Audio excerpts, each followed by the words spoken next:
so we've just finished our strength training, and now we'll be doing the cardio workout, which is cross training and treadmill. Yeah.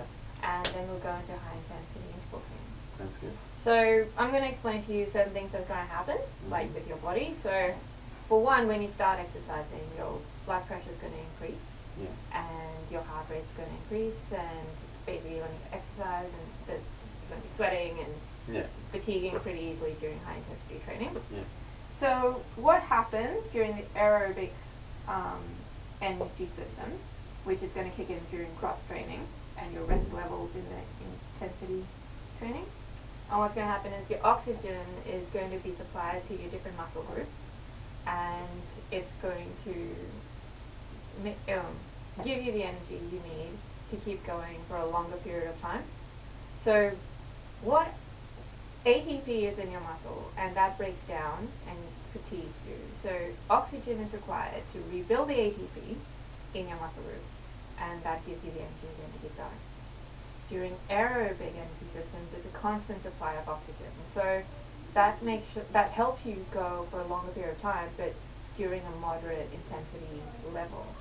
So if you go at high intensity level, it's just going to be way too much for the oxygen to replenish your ATP, and you're going to fatigue a lot easily. So you want to go to a lower moderate intensity to keep your oxygen demand constant. During aerobic energy systems, it attacks the carbs, fats, and proteins in that order.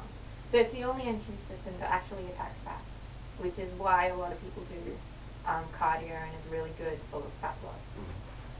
And do you have any questions about the aerobic energy system? No, that's straightforward. Yeah, it's just oxygen. That's what it is. It just supplies oxygen to all your muscle groups, gives you energy, keeps going. During the high intensity part with the treadmill, you're going to have short bursts of really high intensity, which only attacks the ATP in your muscles. So it gets protein, your glycogen, that turns into glucose, and you use that as energy. Problem with high intensity is you can only do it for a short period of time because you fatigue quickly. And the reason behind that is because ATP has a byproduct. When the protein breaks down, it has a byproduct of turning into lactic acid, and that is lactate and hydrogen. And what happens is that it was thought that lactate causes you to fatigue, but it's not actually true. It's recently found that hydrogen atoms is what interferes with the muscle contraction, and that's what causes you to fatigue. So it produces lactate and hydrogen, but it's the hydrogen that actually causes you to fatigue. So that's when you're doing high intensity, and you'll fatigue really easily because the ATP just builds up in there, and that's the byproduct of causing you to get tired. So then we'll go into rest levels where your oxygen comes in. That's your aerobic energy system, and that just kicks in and gets rid of all your lactate and hydrogen and replenishes the ATP so you can keep going for a longer period of time. And so what we'll do with the high intensity training is you'll go into anaerobic energy system, and you'll fatigue after about 30 seconds because you've got a whole buildup of lactate in your system.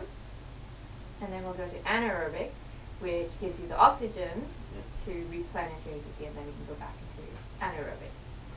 The purpose of this is to get your body to adapt to having lactate in your system.